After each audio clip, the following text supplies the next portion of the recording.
Tú lo que no le puedes explicar a un vecino es que para resolver el problema de hacer un rebaje de una acera tarde 7 meses. No que la administración sea un problema para el vecino, sino que sea la solución. Aunque puedan decir, ¿cómo que no? Con lo que cobras.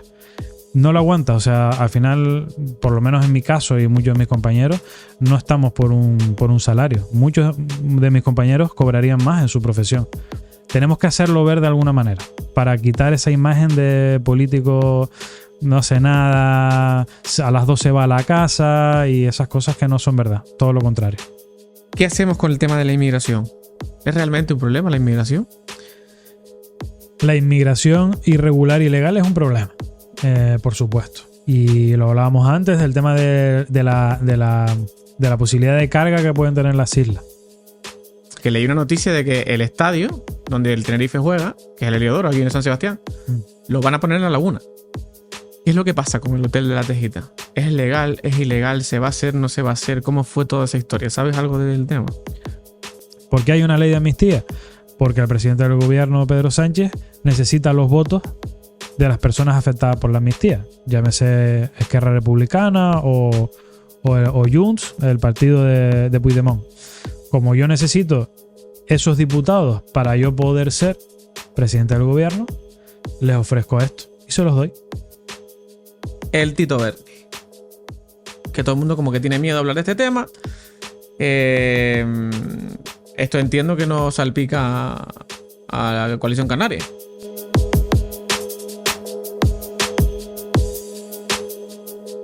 Bueno, hoy tenemos un podcast diferente. ¿Por qué? Porque es el primer podcast que vamos a hacer dedicado a un político. En este caso, concejal de Obras, Patrimonio y Distrito Suroeste de Santa Cruz. Y yo antes de empezar y antes de saludarlo, yo quería decir que este espacio, este podcast, es un espacio libre y, entre comillas, público. Y aquí puede venir cualquier político de cualquier partido a exponer sus ideas y hablar un poquito conmigo, sin que esto sea un espacio de campaña electoral, ni muchísimo menos. Entonces, dicho esto, voy a saludar a nuestro amigo Javier Rivero. ¿Cómo estamos, Javi? Muy bien, encantado de estar aquí. Pues encantados nosotros también. Primera pregunta que tengo aquí. Este podcast va un poco realmente improvisado, porque tengo unas preguntas aquí, pero ya me las voy a saltar como siempre. Primera pregunta que tengo. ¿Cuál es tu misión como concejal? O sea, ¿cuál es tu trabajo? ¿Qué controlas? ¿Qué haces? Bueno, pues antes de político, como decías, antes de político, al final todos los políticos somos personas, que eso lo dice mucho una compañera mía, la compañera que lleva servicios sociales. Al final nuestro trabajo es intentar resolver los problemas de los vecinos y vecinas de Santa Cruz, que eso parece algo como respuesta de manual, pero es la realidad. Al final, pues somos gestores de una administración que es la puerta más cercana a todo el mundo, que son los ayuntamientos, en este caso el ayuntamiento de la capital. Y nuestro proyecto político al final se basa en hacer que Santa Cruz se transforme en una ciudad mejor, una ciudad más moderna, accesible y saludable, que es un poco el objetivo que nos hemos marcado en este mandato, pero sobre todo resolver los problemas de los vecinos. Desde el problema del vecino que necesita poner un espejo en el cruce de una calle y que al final pues siempre estás con el trámite administrativo reglamentario y siempre hay esa frialdad, ¿no? Entre los papeles, la burocracia y el personal del ayuntamiento. Pues siempre el vecino va buscando al concejal, ¿no? Va buscando al político que le resuelva ese problema, hasta el asfaltado de una calle o hasta instalaciones deportivas que ya sería en un mayor nivel. Pero yo lo veo como algo muy básico. Al final es resolver problemas. Estamos todo el día continuamente, el teléfono, las llamadas 24/7, y es resolver los problemas desde los más normales a un problema de limpieza hasta un problema que lleva una obra de millones de euros. Y ese es nuestro día a día. Vale, entonces ahí ya me salta la primera pregunta, ¿no? Entonces, si la misión porque claro, no la tuya concreta, de cualquier político, entiendo que será solucionar los problemas. Entonces, ¿por qué da la sensación, o por lo menos a mí me da la sensación, de que los políticos no solucionan los problemas? Ahora mismo tuvimos unos años cuando el tema de la corrupción, hace a lo mejor 10 años, corrupción era como algo generalizado en España, ¿no? El sistema estaba corrupto, la gente había robado dinero y demás. Se generó pues un clima, una sensación de que todo estaba podrido. Desde el nivel del personal público de la administración, desde el funcionario hasta el político, pasando por los familiares, todo era un sistema corrupto y podrido. Yo creo que ya eso ha pasado una década atrás, se pusieron medidas. Creo que ahora la administración está muy controlada, incluso a veces demasiado. Por eso el que haya tanta burocracia y que las cosas salgan tan lentas por todos los niveles de control que hay. Pero sí es verdad que todavía estamos alejados de la gente. O sea, tú lo que no le puedes explicar a un vecino es que para resolver el problema de hacer un rebaje de una acera tarde 7 meses. Entonces, al final, la solución que tú tienes que dar como político, como representante de ese vecino, tardas demasiado en darle esa respuesta. Y eso es lo que tenemos que intentar resolver. Es decir, tiene que ser, la administración tiene que trabajar de forma inmediata. No que la administración sea un problema para el vecino, sino que sea la solución. Y ahí utilizamos mucho la política. De la política me refiero a la de cercanía, ¿no? A la de hablar de tú a tú. Mi móvil, pues mi móvil está todo el día. Todos los días me pueden llegar 50, 60 WhatsApp de cosas diferentes, de cosas internas del ayuntamiento, pero de muchos vecinos. E intentas un poco lidiar con ese hartazgo que hay de la gente hacia la política, hacia la administración. Intentas un poco lidiar y poner la otra cara, ¿no? La cara de lo humano, de lo real, de oye, aquí hay gente, somos concejales, somos políticos, intentamos resolver tu problema. Muchas veces, la mayoría, lo conseguimos. Pero sí es verdad que hay una desconexión total. La gente no sabe cómo es el día a día de un concejal, o de ya cuando te pasas a nivel cabildo, gobierno, parlamento, obviamente la situación es diferente, ¿no? Y a lo mejor tienes más tiempo de pensar, pero los que estamos en ayuntamientos, los políticos que estamos en ayuntamientos, primero te tiene que nacer, tienes que tener vocación de servicio público porque no lo aguantas, aunque puedan decir, ¿cómo que no? Con lo que cobras. No lo aguantas, o sea, al final, por lo menos en mi caso y muchos de mis compañeros, no estamos por un salario. Muchos de mis compañeros cobrarían más en su profesión que como servidor público, como concejal ahora mismo. Te tiene que gustar. Estamos 24 horas los 7 días de la semana. No sabemos lo que es un domingo libre, un sábado. En cualquier momento de madrugada te pueden llamar porque ha pasado algo y tienes que levantarte, tienes que ir. Parece un poco de película, pero es así. Y al final te tiene que gustar. Y esa imagen no se traslada a la gente. Lo ve la gente que está contigo en el día a día. La familia, obviamente, que es quien lo sufre, y lo ve a lo mejor el vecino que le resuelve, pero en Santa Cruz viven 209.000 personas y no tienen esa percepción porque tampoco nosotros, desde el día a día de la política, de nuestra gestión diaria municipal, no lo sabemos trasladar. Y eso es algo que siempre me ha preocupado, ¿no? Porque al final tú te desvives y no es como, no tienes luego los resultados como si fuera una empresa privada, ¿no? La empresa privada puede tener buenos resultados económicos si trabajas duro, si te machacas, si eres constante, si tratas bien al cliente, si tienes una buena estrategia de marketing. Y al final nosotros los políticos nos desvivimos todo el día trabajando y luego cada 4 años tenemos un examen que puede que el vecino te lo compre o no y puedes que ganes o pierdas unas elecciones. Y ahí sí es verdad que se une todo. La desconexión de la gente, el no saber llegar como políticos exactamente al trabajo que haces el día a día. Y es un reto intentar cambiar esa opinión de que al final, por lo menos yo creo que los que trabajamos en el Ayuntamiento de Santa Cruz, yo pertenezco a Coalición Canaria, trabajamos y nos dejamos la vida muchas veces más de lo que el resultado que se consigue, ¿no? Porque a veces no es satisfactorio lo que tú has trabajado para conseguir un objetivo. Pero yo creo que eso la población tiene que empezar tenemos que hacerlo ver de alguna manera, para quitar esa imagen de político no hace nada, a las 12 va a la casa y esas cosas que no son verdad, todo lo contrario. Pero claro, esto es hablando, me imagino que eso refiriéndote a ti, que tú tienes esa vocación. Pero yo entiendo que para el ciudadano, el entender o el que ustedes puedan conseguir que el ciudadano entienda que el político no es el típico vago, como dices tú, que no hace nada, que cobra un dinero, que roba. Al final es muy complicado viendo lo que está pasando a nivel nacional. O sea, que es que al final tenemos casos de corrupción por todas partes. Y al final es como, al final nos están tomando el pelo. Entonces, a lo mejor los políticos que realmente sí que son más tema vocacional y que les gusta su trabajo, al final puede ser que paguen esos platos, pero es que es muy complicado. Por mucho que tú llegues, por ejemplo, nosotros estamos aquí en este podcast, al final este podcast lo va a ver gente. Quieras o no, ese mensaje que tú vas a dar hoy va a llegar. Pero el que lo vea, ¿qué va a decir? Este es otro más que me está engañando, ¿sabes? Es complicado el conseguir cambiar ese concepto, dadas las circunstancias del país. Porque de esa, bueno, no voy a sacar ese tema, pero el tema de la corrupción en general sí. O sea, hay un montón de corrupción, pero ¿y por qué no se combate eso? O en el caso de coalición, ¿cómo se combate la corrupción? A ver, nosotros, la corrupción en sí, entendiendo que la corrupción es hechos probados, juzgados, donde ha habido un enriquecimiento personal para la persona, porque después entramos en el debate de hay corrupción que se puede entender como una corrupción administrativa, es decir, también existe el tú no haberte llevado dinero, pero sí a lo mejor favorecer a un tercero. Eso también es corrupción. Tanto la una como la otra, obviamente está castigada, está penada, y por lo menos nosotros en nuestra organización, sobre la marcha, cuando han habido incluso de indicios, que ha tenido algún tema judicial abierto, que no quiere decir que seas culpable, porque es lo que ha pasado. Y te pongo un ejemplo. Hace muy poco dimitió la directora general del Gobierno de Canarias de infancia.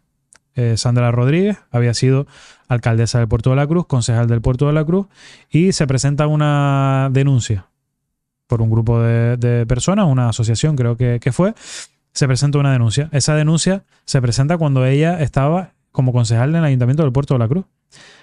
Después de unos 7, 8 años, cuando eres directora general del Gobierno de Canarias, de infancia nada más y nada menos, atendiendo el tema de la migración, de los menores migrantes, pues se abre juicio y dimite. Automáticamente dimite. Cuando se abre juicio, se abren diligencias para ver si eres culpable o no. Se presenta la dimisión y dimite como directora del Gobierno de Canarias y se echa a un lado porque además es un requisito del partido. A los pocos meses sale inocente. Es inocente y ella ya no va a volver al Gobierno de Canarias. Al final hay un daño que se ha generado a esa persona cuando luego se prueba que es inocente. Pero sí que tenemos, desde el momento en que haya alguna apertura de juicio en Coalición Canaria, nuestro partido, obviamente esa persona da un paso a un lado, que no quiere decir que finalmente sea culpable. Y eso también es lo que a nosotros muchas veces nos chirría, porque se hace un daño en medios de comunicación grave a esa persona. Como decía, los políticos somos personas y tenemos familia. Y a un familiar tuyo, a un padre, una madre, a un hijo, pues no le gusta que salgas en una portada de un periódico insinuando que has robado. Porque luego se declara inocente. Que también tenemos casos en Santa Cruz de compañeros que ha pasado. Por eso siempre hay que ser muy cautos con el tema del qué, el cómo y la corrupción y cómo se trata. Porque desde que te tachan de ladrón en un medio de comunicación, ya está. Ya el juicio social lo tienes. Y luego nunca se dice lo contrario. No hay ninguna portada posterior diciendo que al final eras inocente. Eso no existe.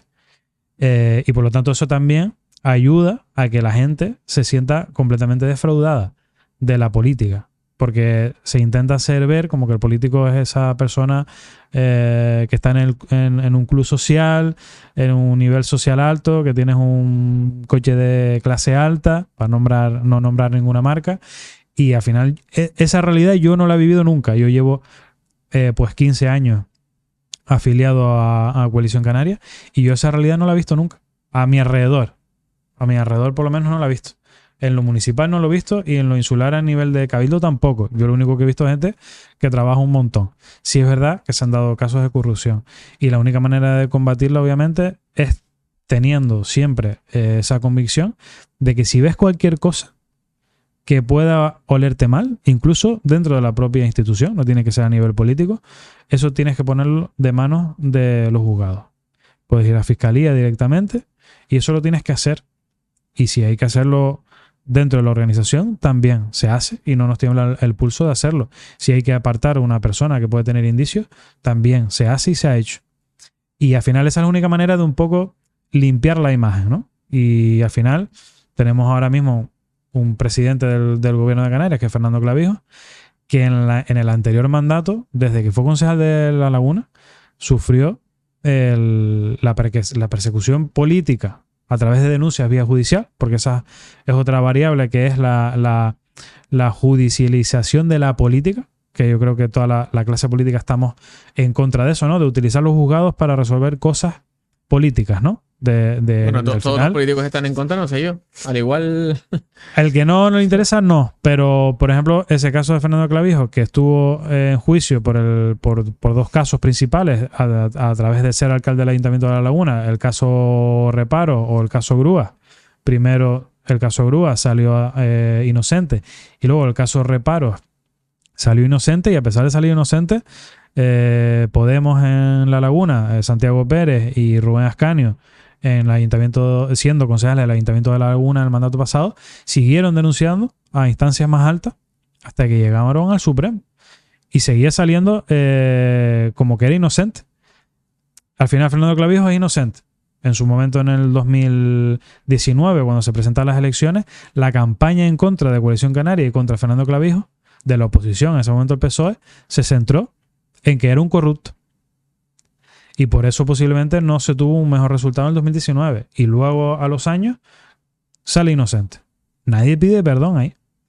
Eso es los pájaros disparándole a las escopetas, ¿no? Lo voy a dejar ahí. ¿Y cuál crees tú que es? Porque me hablas de, y es cierto, ¿no? Del juicio social. El juicio social, al final, lo que sale en prensa es lo que hay. Entonces, eso te lo comes con papas. ¿Qué pasa?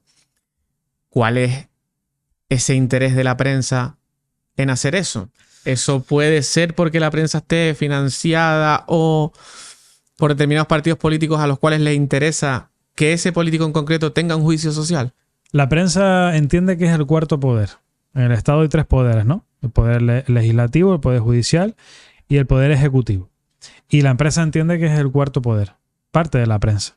Y por supuesto que la prensa, sobre todo la prensa tradicional, por supuesto que recibe vía subvenciones, vía patrocinio o otro tipo de vía financiación a través de la administración, por supuesto.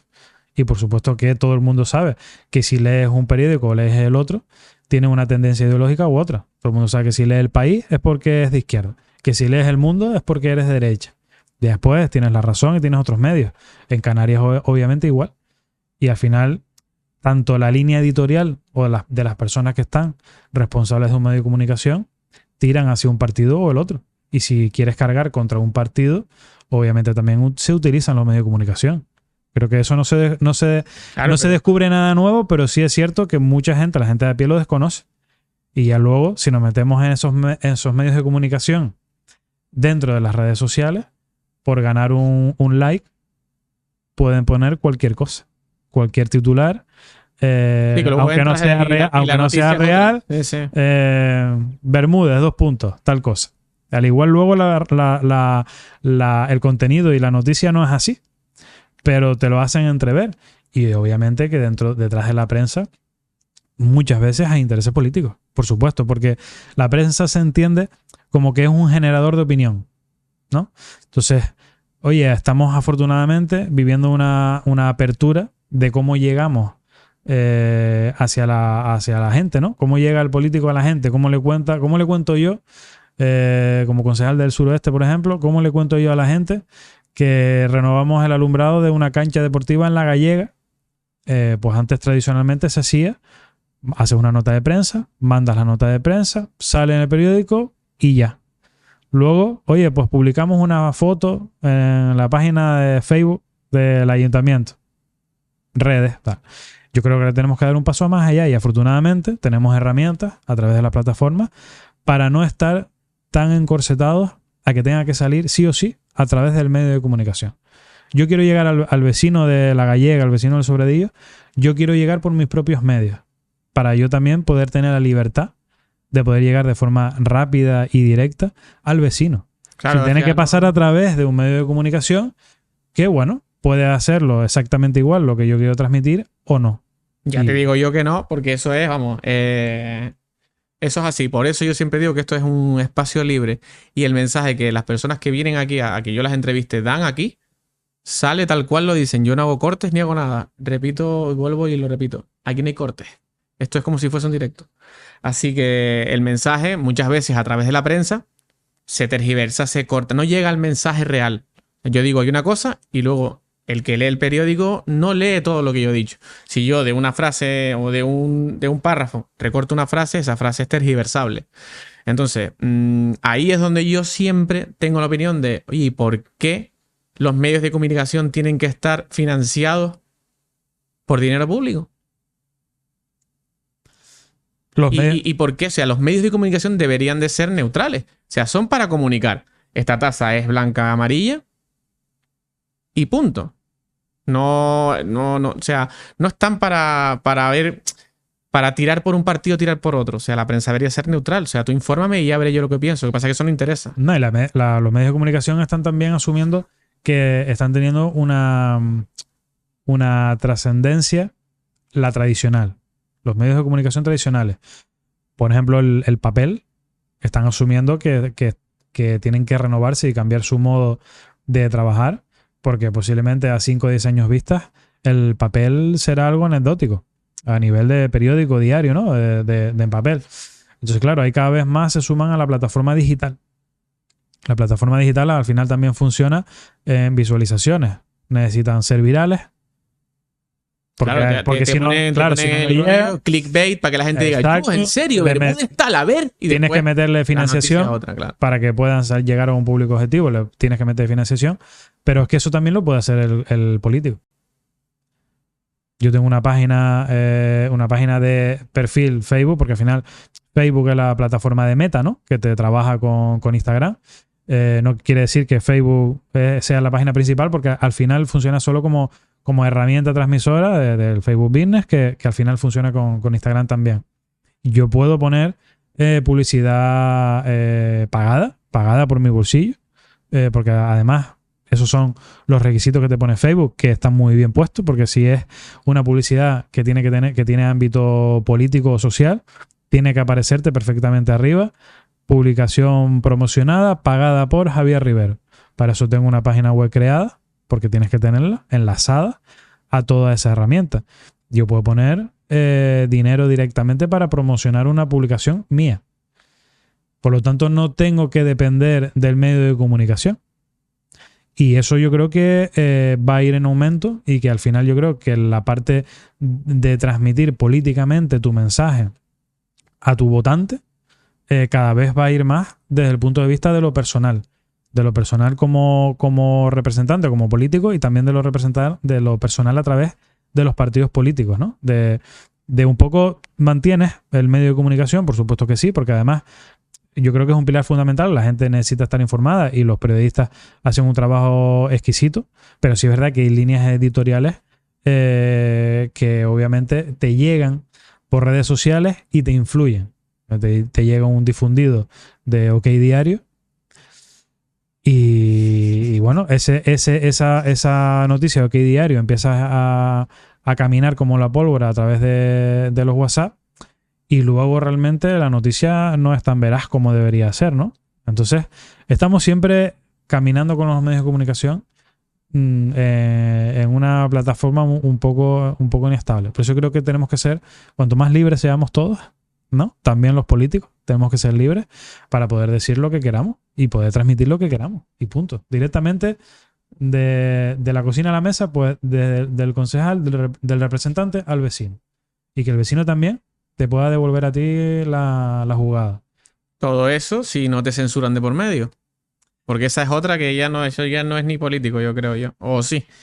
Pero que al final hay contenidos que te censuran. Yo tengo vídeos, tengo reels que no tienen visualización. La plataforma lo censura directamente. No lo censura, pero sí te hace Lo estanca. Sí. De manera silenciosa, de repente ese clip no se ve. Y yo digo, qué raro, claro, porque dice una cosa que a lo mejor no interesa, o vete tú a saber. Bueno, vamos a entrar en temitas. Primero vamos aquí al ámbito aquí, ¿no? Temitas. Tengo aquí Teresitas. Tema de las Teresitas. Mira que eso lleva años. Que si se iban a hacer unos hoteles, que si se iba a tirar todo, que si iban a quitar el parking. Tema de Teresitas, ¿eso cómo va? Porque tengo también un par de cosas aquí. Las Teresitas. Pues las Teresitas es una historia compleja, de que se remonta a los años 60, cuando se empieza a pensar que la playa de las Teresitas pues fuera explotada turísticamente. Y ahí, bueno, pues empiezan a hacer operaciones urbanísticas que se aglutinaban a través de la Junta de Compensación de las Teresitas, ¿no? Y bueno, han pasado los años, estamos ya en el año 2024 y por fin, esto es una primicia que podemos dar, en breve se va a convocar la Junta de Compensación de las Teresitas, año 2024, y voy a ser el presidente de la Junta de Compensación de las Teresitas para intentar resolver el problema que existe desde hace décadas. Que al final se basa en que hay una parte que es de ámbito privado, un suelo que es de ámbito privado, que es de una filial de Mapfre, y otra parte que es de suelo municipal. Y al final nosotros lo que queremos es separar lo privado de lo público. Lo público siempre pensando en la protección de la playa, de que en la playa nunca se construye. La playa, entendamos, la falda de la playa. Porque han salido noticias diciendo de que queremos hacer un hotel en las Teresitas. En las Teresitas no se va a construir ningún hotel. Hay un complejo hotelero pensado, un hotel, pero es en la parte trasera de las Teresitas, no es a nivel de playa. Lo que queremos es que urbanísticamente y legalmente esa Junta de Compensación que en su día hizo un mal trabajo en las Teresitas, donde hay denuncias interpuestas por privados que les robaron su terreno dentro de la parte del Valle de las Huertas y demás, resolver eso para que este mandato sea en el que demos carpetazo a los problemas de las Teresitas. Por lo tanto, yo creo que se dan todas las condiciones para que este sea el mandato en el que quede resuelto los problemas jurídicos y de planeamiento de la playa de las Teresitas, no solo de la playa, sino también de toda la trasera, todo lo que es el barrio del Suculum, lo que es la montaña Morera y lo que es la parte de las huertas.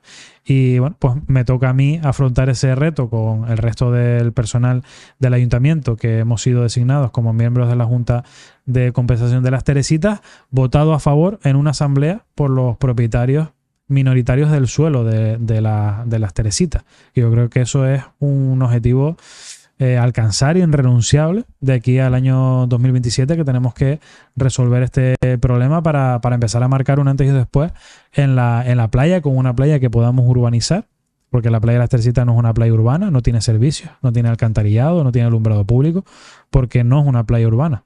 Tenemos que aprobar ese planeamiento de la playa de las Teresitas que se está tramitando y luego urbanizar la playa, que puede ser una obra que, vamos, puede superar los 20 millones de euros seguro, para tener una playa decente, una playa urbana que sea referente en la isla de Tenerife. Pero cuando te refieres a urbanizar la playa, ¿a qué te refieres? Se refiere a ser una playa como tú puedes tener ahora mismo la playa de Las Vistas, la playa del Duque, todas las playas que tienes en el sur de la isla son playas urbanas. ¿Por qué? Porque es un suelo consolidado, un suelo urbanizado. ¿Qué significa que sea urbanizado? Porque tienes los servicios mínimos.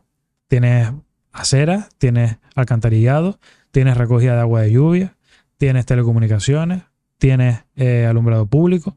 Todo eso no lo tienen las Teresitas. Las Teresitas simplemente es una zona de baño, una zona de costa, que tiene un aparcamiento asfaltado en el año X en muy mal estado. Pero la playa de las Teresitas no tiene ningún tipo de servicio.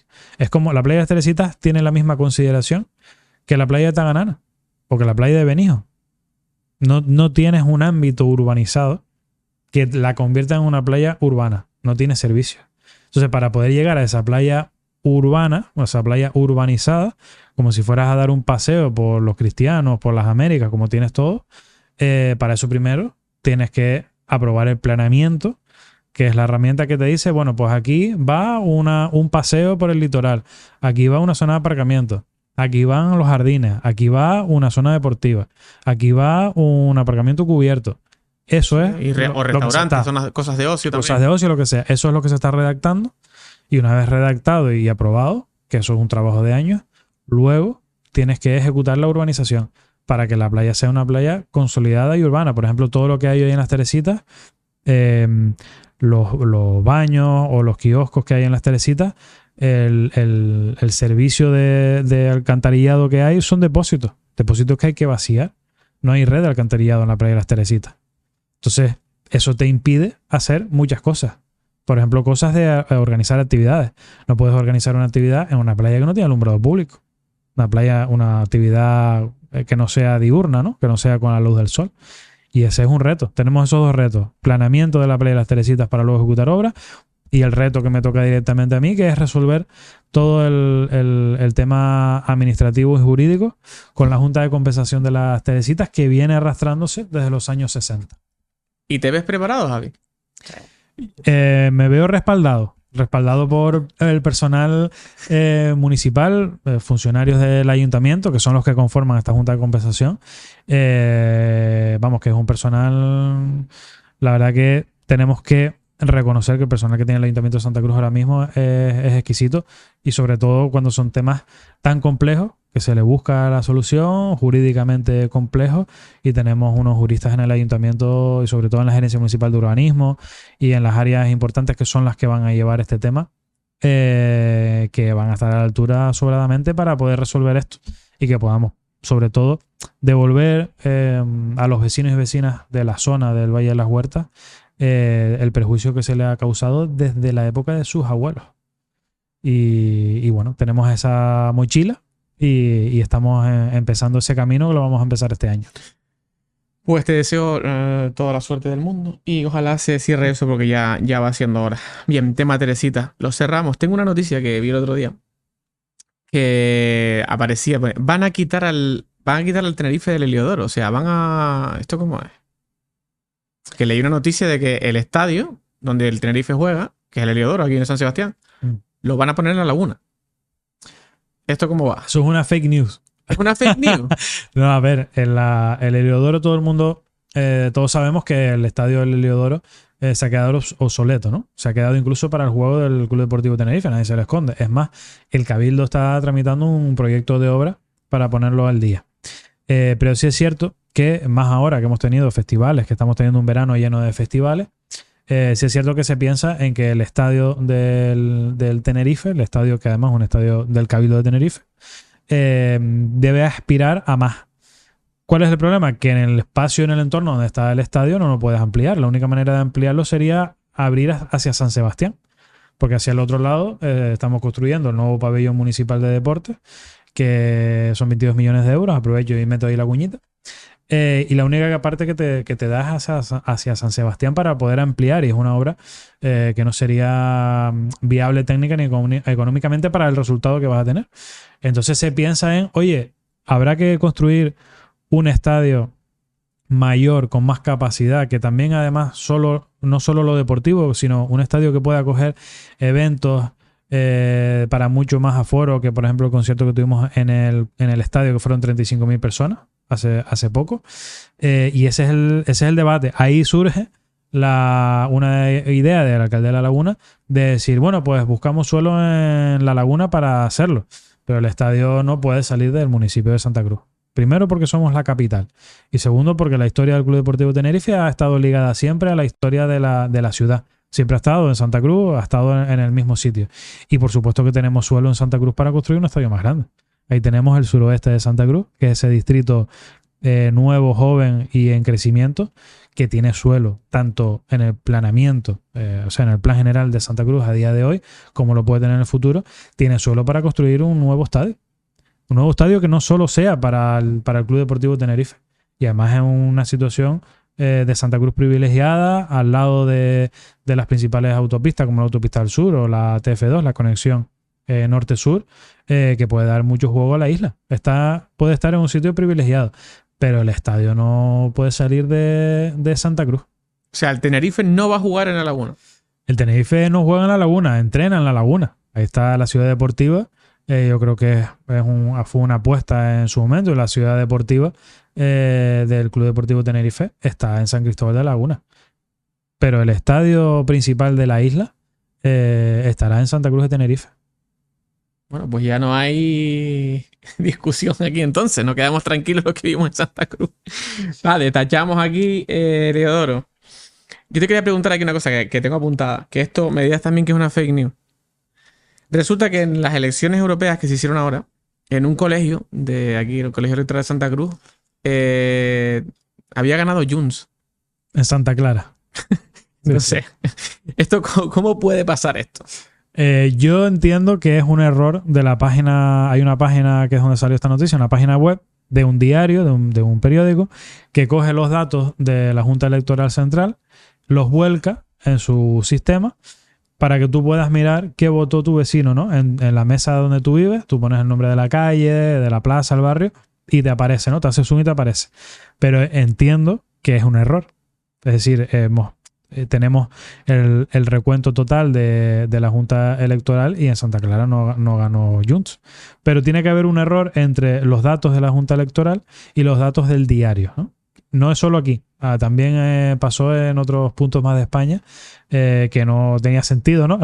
El resultado de las elecciones con lo que ponía en esa mesa. Entonces, vamos, debe ser un tema informático. Deben tener automatizados los datos de la Junta Electoral con los de la plataforma web y se ve que hay algún problema en la automatización de esos datos y es un error. O sea, entonces esos votos no se contabilizaron para Junts, los de Santa Clara. Para otro partido, pero no para Junts, no. Imagínate, de eso hubo, ¿eh? Sí. No, fue un meme rápido. Vale, seguimos. Tema. Después vamos a pasar un poquito todavía no, pero después pasaremos a un ámbito de política más general, ¿no? Ahora estamos como más centrados aquí. Por eso te quería preguntar, problemas de la vivienda. El otro día tuvimos un podcast con Virginia que tratábamos de los problemas de la vivienda, ¿no? Entonces, problemas de la vivienda, ¿quiénes son los culpables? ¿Cuáles son las soluciones? ¿Por qué no se construye vivienda de protección oficial, VPO? ¿Cuál es el problema de la vivienda y cuál es la solución? El otro día en el podcast, si no me equivoco, decía algo así como políticos los necesitamos, ¿no? ¿Verdad? Vamos a resolver el problema de la vivienda. Yo digo, la parte pública no va a resolver el problema de la vivienda sola. O sea, la administración no va a resolver el problema de la vivienda en Canarias por sí sola. Estos son varios factores. Por un lado tenemos la parte jurídica, que es la ley de vivienda, que es a nivel del Estado, que es lo que te da a ti la tranquilidad y la seguridad en alquilar o no alquilar una vivienda. Eso lo que hace es que pone o quita viviendas en alquiler del mercado y por lo tanto regula el precio. A más viviendas en el mercado, baja el precio.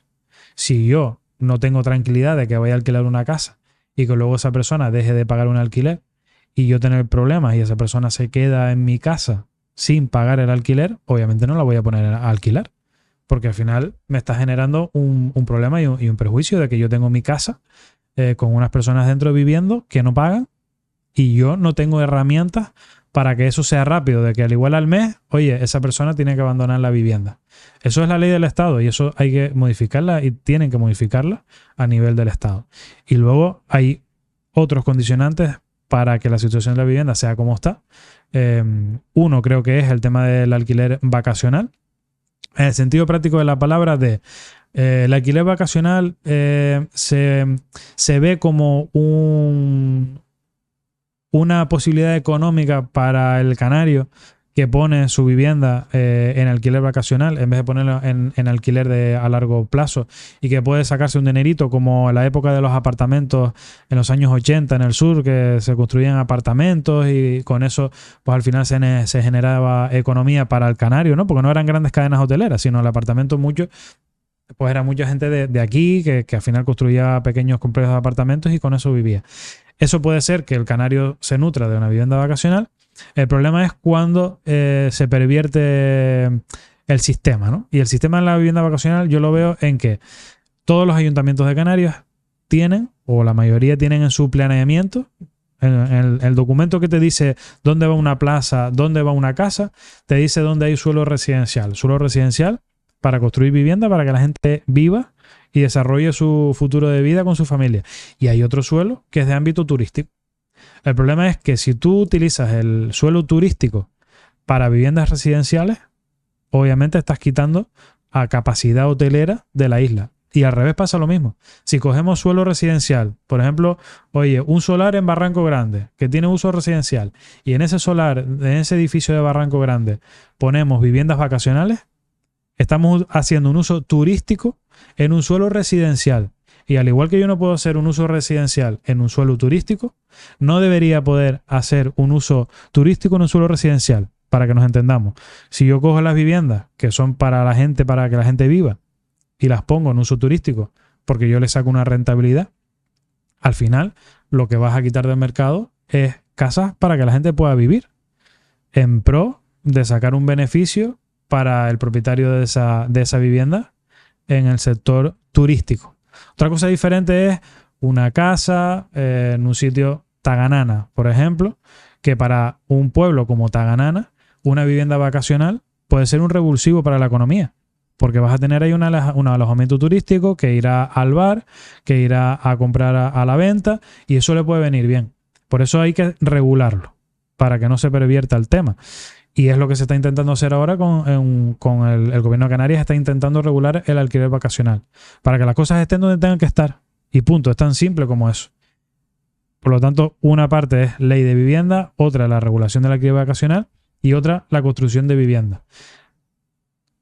Construyen vivienda pública. Vale, se está construyendo vivienda pública. En La Gallega, aquí en Santa Cruz, se están construyendo 100 viviendas públicas para un régimen de alquiler asequible, que es una modalidad nueva. ¿Para quién son esas 100 viviendas? ¿Para quién van a ser?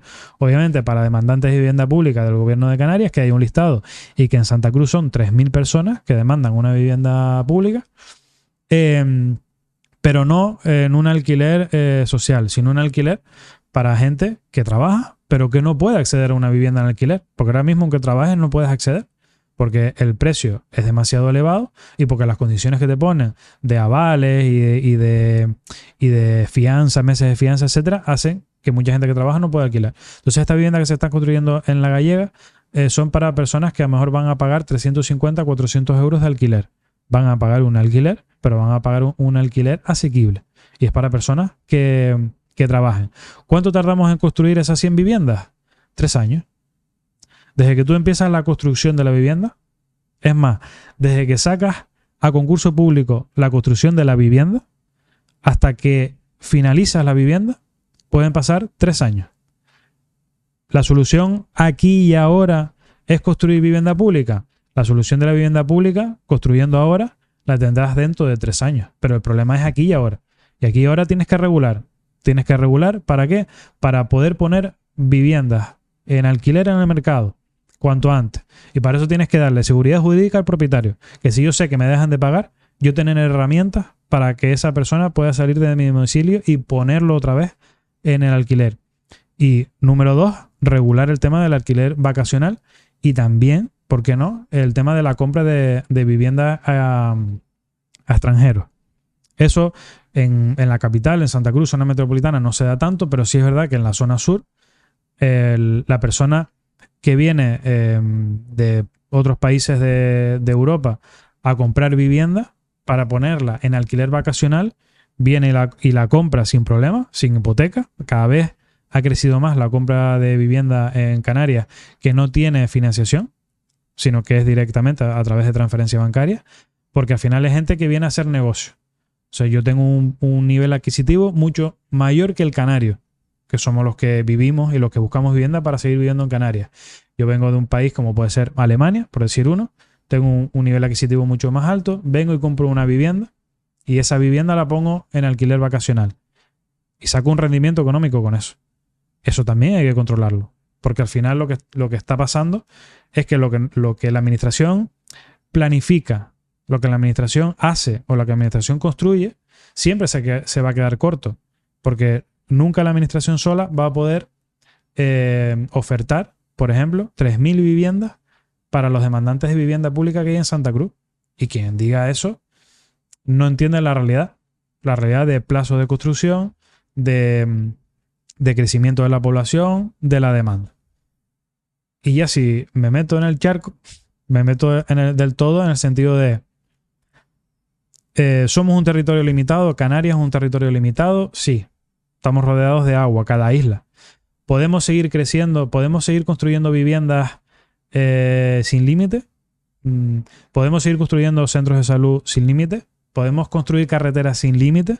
¿Podemos construir dotaciones, servicios sin límites? Yo creo que tenemos que tener la suficiente valentía como para decir somos un territorio limitado, habrá que poner límite al crecimiento de la población. Eso muchas veces es un debate que intentan tildar como de homófobo, de racista además. Pero yo no creo que sea ese sentido. Yo creo que tenemos que tener un discurso de realidad. Vivimos en una isla, un territorio fragmentado. vivimos en realidades insulares. La Gomera o El Hierro o La Palma son islas que pierden población, pero Tenerife, Gran Canaria, Fuerteventura, también les ha pasado, Lanzarote, crecemos demasiado rápido. Crecemos en población más rápido de lo que la administración es capaz de absorber y de dar servicio. En el sur de la isla de Tenerife no hay colegios. Por ejemplo, a día de hoy no hemos llegado a tiempo de construir aulas para el incremento de población que ha llegado al sur de la isla, que viene a trabajar en el sector de la hostelería. Tampoco hemos llegado a ofrecer vivienda pública ni privada para las personas que vienen a trabajar al sector de la hostelería, que puedan tener un lugar digno donde vivir y acceder a una vivienda. Entonces, todo eso se traduce, bajo mi punto de vista, muy personal, en que hay que tener ciertas reglas y ciertas normas y hay que limitar de alguna manera el incremento de la población en Canarias. Claro, pero el incremento de la población es extranjera. Entiendo, porque si tenemos hijos aquí, los canarios... Claro, no. El incremento de la población es foráneo. Prácticamente no hay crecimiento natural en Canarias. Creo que se dice crecimiento vegetal o no sé cómo... Que es otro problema. No, es otro problema, pero el crecimiento natural en Canarias no se da. Ese no genera problema. El problema es que al final estamos en Europa. Estamos en un territorio europeo. No podemos limitar el que venga una persona de cualquier país de Europa a residir aquí. Eso no lo podemos limitar. No tenemos las herramientas. Entonces, oye, nosotros en la campaña europea de las elecciones europeas fuimos valientes y dijimos, ¿por qué no planteamos una ley de residencia? Una ley de residencia que, según tú la planteas, tienes la negativa, porque vas en contra de los tratados y toda las leyes y normativas europeas de libre circulación de los países miembros y demás. Pero creemos que hay criterios objetivos para que una ley de residencia en Canarias fuera viable, pero para eso tendríamos que tener el apoyo de la Unión Europea. Al final somos una región ultraperiférica, tenemos ya un estatus y es ir más allá en ese punto de vista. Ir más allá en tener un límite al residente. Que al final aquí, como digo, yo creo que es algo de sentido común. No es el continente.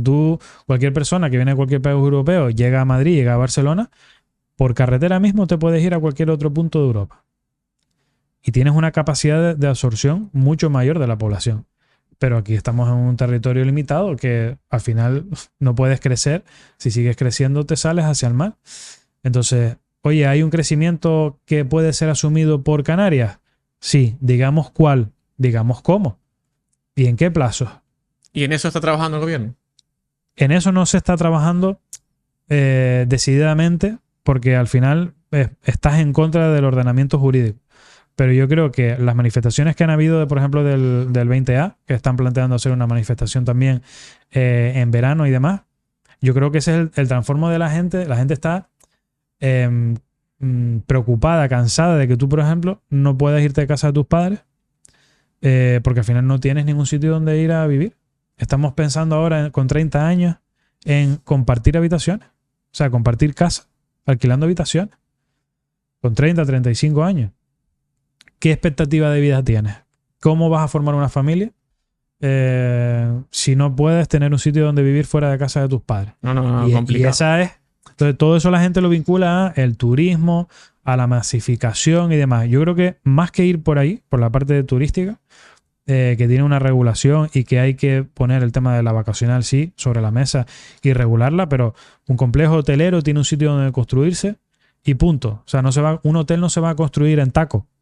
Porque es que no hay suelo donde construir un hotel en taco, no se va a hacer nunca. Pero sí es verdad que hay otra parte que no tiene que ver con el turismo, que es al final la llegada de personas a Canarias, porque es un reclamo climático de primer nivel en el mundo. Hay mucha gente en el mundo que quiere vivir en Canarias. Y sobre todo el visitante que puede venir de países de Europa, que viene una vez, lo ve y luego, oye, yo quiero desarrollar mi vida en Canarias.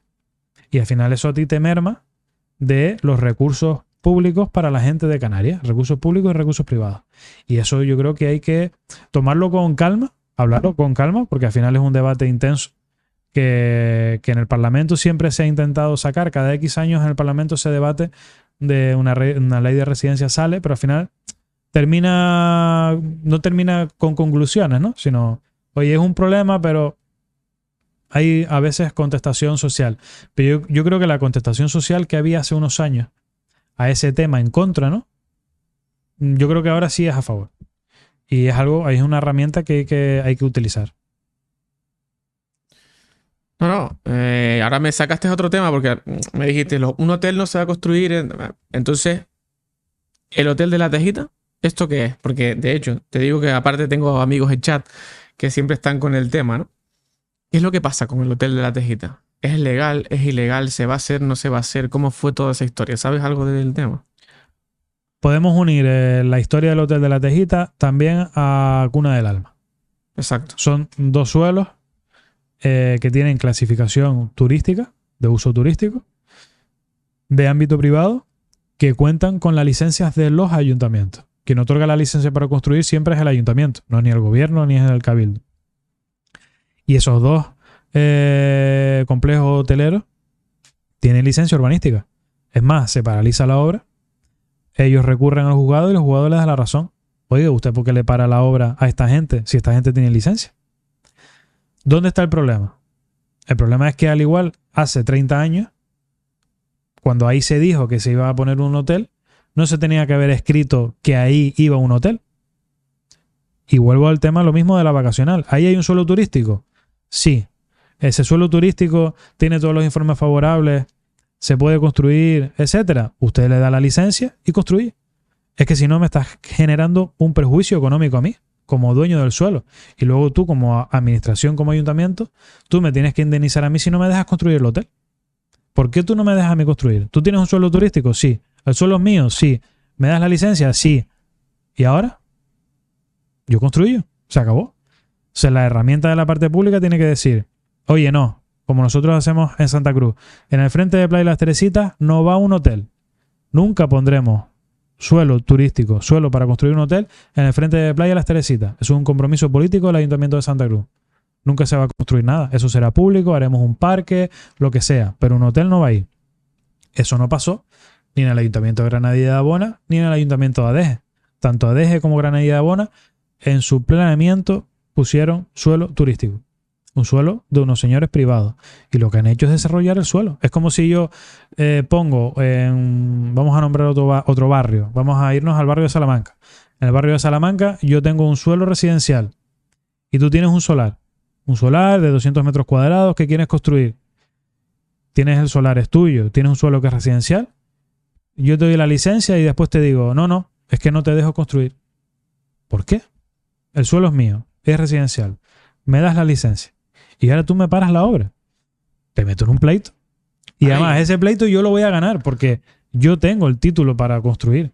Y eso es lo que ha pasado. Lo que pasa que políticamente se le ha intentado vincular, sobre todo los partidos en su día Si Se Puede, Podemos, que ya no están, que ahora es Sumar, con las plataformas para proteger el tema del medio ambiente y demás. Se intenta hacer ver como que es un tema de voluntad política. No, no es un tema de voluntad política. Es un tema de legalidad. Voluntad política era no haber puesto el suelo hace 30 años. Pero luego no lo puedes quitar. Es como la moratoria, que dice, una moratoria turística. ¿La moratoria turística qué es? Que la administración diga, oiga, usted no puede construir en ese suelo. ¿Vale? Yo no construyo en ese suelo. Ya eso pasó. Ya se han hecho moratorias turísticas y además la ha hecho Coalición Canaria también. La moratoria turística última, lo que ha supuesto a la comunidad autónoma, al gobierno de Canarias, a ti, a mí y a todos, lo que pagamos impuestos, 1.200 millones de euros en indemnizaciones por no haber dejado construir. Eso es el resultado de la moratoria turística. ¿Por qué? Porque yo tengo un suelo, yo, administración, pongo un suelo turístico para construir un hotel. La pongo. Y luego, yo, administración, te digo, no puedo construir, suspendo todas las licencias turísticas. Bueno, pues ahora me indemnizas por haberme dicho que sí y ahora decirme que no. ¿Y qué pasa después a los años? Tú me indemnizas a mí, me pagas un pastizal, luego yo levanto la moratoria turística y construyo. Entonces, me llevo el dinero de la indemnización y termino construyendo. ¿Qué es lo que hay que hacer? Quitar ese suelo turístico. Y eso es a lo que hay que atreverse. Que es lo que no hizo ni Granadilla ni Adeje. Quita ese suelo turístico. Quítalo, descalifícalo. Pueblo rústico. Así de repente, con el hotel a medio construir. Con la ley del suelo lo puedes hacer. La ley del suelo te dice que si han transcurrido, si no me equivoco, un lustro, 5 años, sin que ese suelo se desarrolle, lo puedes clasificar como rústico. Ayuntamiento de Granadilla, el suelo turístico que te quede, si no lo has desarrollado, hazlo rústico. Claro, Quítale el uso turístico. Las indemnizaciones no te las quita ni Dios. No, porque tú estás cambiando el uso del suelo. Claro, pero cuando tú me diste la licencia yo podía hacer esto y, Claro, me paraste la obra a la mitad. En que tienes licencia ahí no lo puedes cambiar. Tú puedes cambiar el uso del suelo a un suelo rústico si han pasado X años sin que ese suelo se desarrolle. Ahora que tienes una licencia no lo puedes hacer. Claro, ahora ya... Si tú quieres, tú como ayuntamiento, quieres que no se construya el hotel, tú tienes que suspender la licencia. Si no tienes motivación jurídica, porque no la vas a tener, al final va a pasar lo que ya pasó. Que la constructora, la promotora inmobiliaria o la promotora turística se va al juzgado. El juzgado le da la razón a la promotora. La obra se reanuda. Y encima el ayuntamiento al igual va a tener que pagar por haber paralizado las obras. Entonces, dice el Ayuntamiento de Granadilla ahora, porque el Ayuntamiento de Granadilla que puso el suelo es del mismo partido que el que está ahora. Que compre el suelo el Cabildo de Tenerife, que compre el suelo. Claro. O sea, que ahora tú pretendes, tú, Ayuntamiento de Granadilla, pusiste un suelo turístico para construir un hotel y ahora quieres que el dinero de todos nosotros, la administración compre un suelo por 30 millones de euros para no construir el hotel en un suelo que lo único que puedes hacer es construir un hotel. El problema es un problema de base. Por eso vuelvo con lo de la vivienda vacacional y el suelo residencial. El suelo residencial es una cosa, suelo turístico es otra. Y no puedes hacer, no puedes estar jugando según van cambiando los tiempos. Al final es un error. Entonces la culpa la tiene allí el ayuntamiento.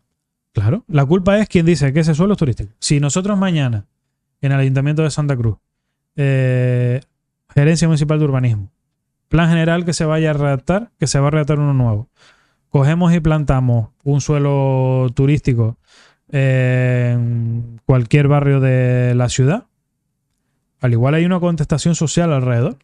Puede que la haya. Oye, es un suelo residencial y tú plantas aquí un suelo turístico. Eso es una potestad del ayuntamiento. Hay unas leyes, hay unas normas, obviamente. Oye, por X metros cuadrados de suelo residencial construido, tú tienes que tener unas dotaciones, tienes que poner un parque infantil, tienes que hacer una plaza, todo eso existe. Pero si tú tienes un suelo en el que puedes construir, que tenga un uso hotelero, es tu responsabilidad ponerlo o quitarlo como ayuntamiento. Por eso los planes generales son tan complejos. Y hay muchos ayuntamientos que no lo tienen, porque al final genera mucha discrepancia con los vecinos y demás. Pero al final, esos dos casos concretos están construyendo en base a una licencia otorgada por el ayuntamiento. Cuna del Alma, licencia Ayuntamiento de Adeje. Hotel de La Tejita, licencia Ayuntamiento de Granadilla de Bona. Se acabó la historia. Esa es la realidad de la cuestión. Estado de Derecho, seguridad jurídica, punto. Y las empresas promotoras van a recurrir siempre y van a tener visos de ganar porque la administración tiene que seguir unas pautas jurídicas. Si no, estaríamos perdidos. Es como si mañana te digo, no, pues tú allí no haces eso porque yo no quiero. Esto sería entonces la ley de la selva. No puede ser. Está claro. Está claro. Otro problemita que tengo aquí yo, sobre todo Santa Cruz, que tengo aquí apuntado. El tema del aparcamiento. O sea, todo el mundo se queja, cada vez somos más. No cabemos más, ¿no? Hashtag no cabemos más. Hay demasiados coches, no sé cuánto y tal. Entonces, ¿hay alguna manera de solucionar esto? Porque yo veo que hay un montón de zonas que yo entiendo que en las zonas en las que se quita un aparcamiento se reubica ese aparcamiento en otro lado. Pero cada día es más complicado aparcar tu coche en Santa Cruz. Entonces, ¿eso tiene alguna... ¿Hay alguna idea como para solucionar eso? ¿O te jodes y no aparcas?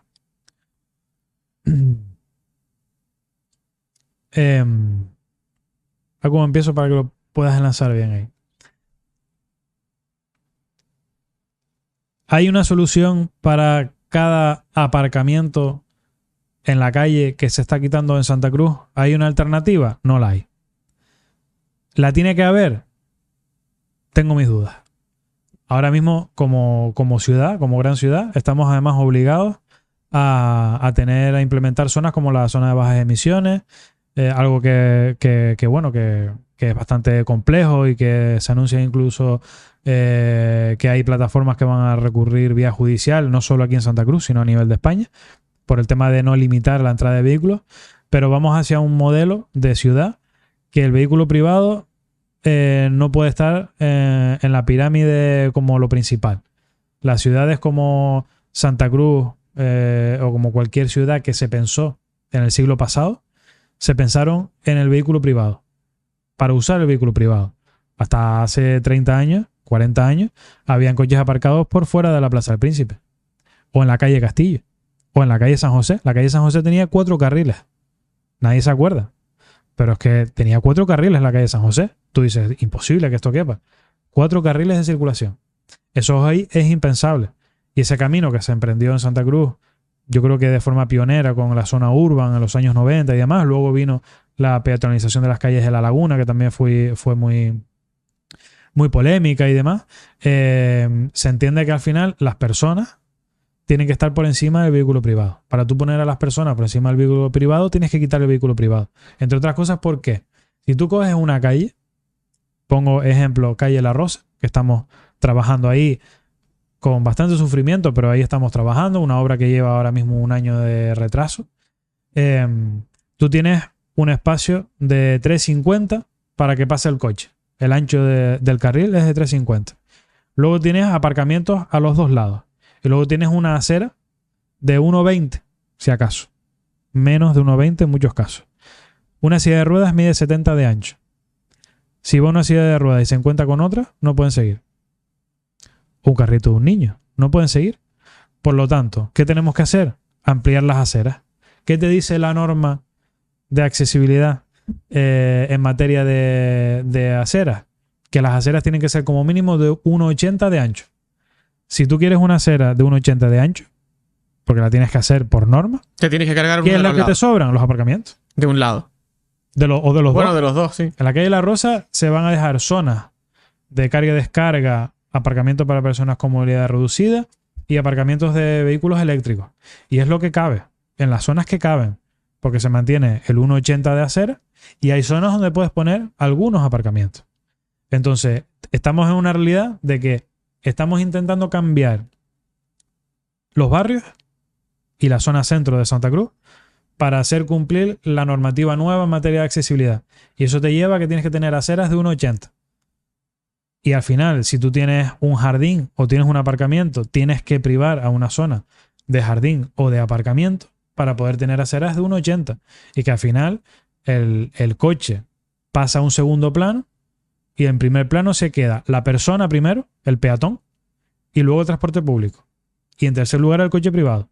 Entonces, si es verdad que estamos viviendo un cambio y el cambio es, oye, que no hay donde aparcar. Oye, es que no hay aparcamiento. Obviamente hay que construir más parking. Eso lo tenemos clarísimo. Claro, pero si se construye más parking, tendrás que pagarlo. Porque si yo entiendo que el peatón tiene que estar por encima del coche. Te lo compro. Pero si yo soy un peatón, un ciudadano, un vecino que vive en la calle La Rosa y yo no tengo garaje porque mi edificio no tiene garaje, yo no puedo llegar con mi coche a mi casa. Entonces, eso habrá que solucionarlo. Claro. Y la solución no puede ser, no, vamos a hacer un parking aquí que te cuesta 70 euros al mes que tú aparques tu coche para ir a tu casa cuando hace 1 año atrás tú aparcabas en la calle y aparcabas bien. Yo entiendo que las calles se tendrán que modificar, pero habrá que buscar una solución que no le sea un problema al propio vecino que vivía allí. En la calle La Rosa se van a quitar en total 180 aparcamientos. En la calle La Rosa, en el Toscal. Pero ¿qué es lo que pasa en el Toscal? ¿O qué es lo que pasa en Santa Cruz en general? ¿Quién te asegura que tú que vives en la calle La Rosa aparcas en la calle La Rosa? No te lo asegura nadie, porque no está regulado. ¿Quién aparca en la zona del Toscal? Una parte, empleados públicos de un edificio del gobierno de Canarias que hay muy cercano. Otra parte, gente que va a trabajar al comercio de la zona del Toscal. Y al igual el vecino puede aparcar, pero ¿alguien ha asegurado de que los coches que se estaban aparcando en la calle La Rosa era de vecinos? Porque yo la sensación que tengo a día de hoy es que no. No, claro que no. Probablemente entonces, la mayoría no sean vecinos. ¿Cuál es la solución? Para aparcar. ¿Cuál es la solución? A lo que estamos haciendo de poner al peatón por encima, ahora vendrá implementar la zona verde y la zona azul. La zona verde para que tenga prioridad el residente y la zona azul para que haya aparcamiento en rotación que le beneficie al comercio. Santa Cruz creo que es la única capital de provincia que no tiene regulación del aparcamiento en calle, en superficie.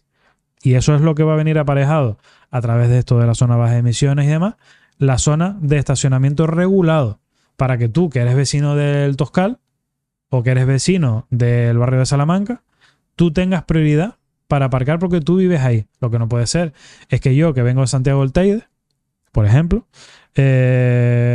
aparco en la calle San Miguel, en el Toscal, porque vengo a hacer una gestión y al igual dejo el coche aparcado ahí, pues toda la mañana.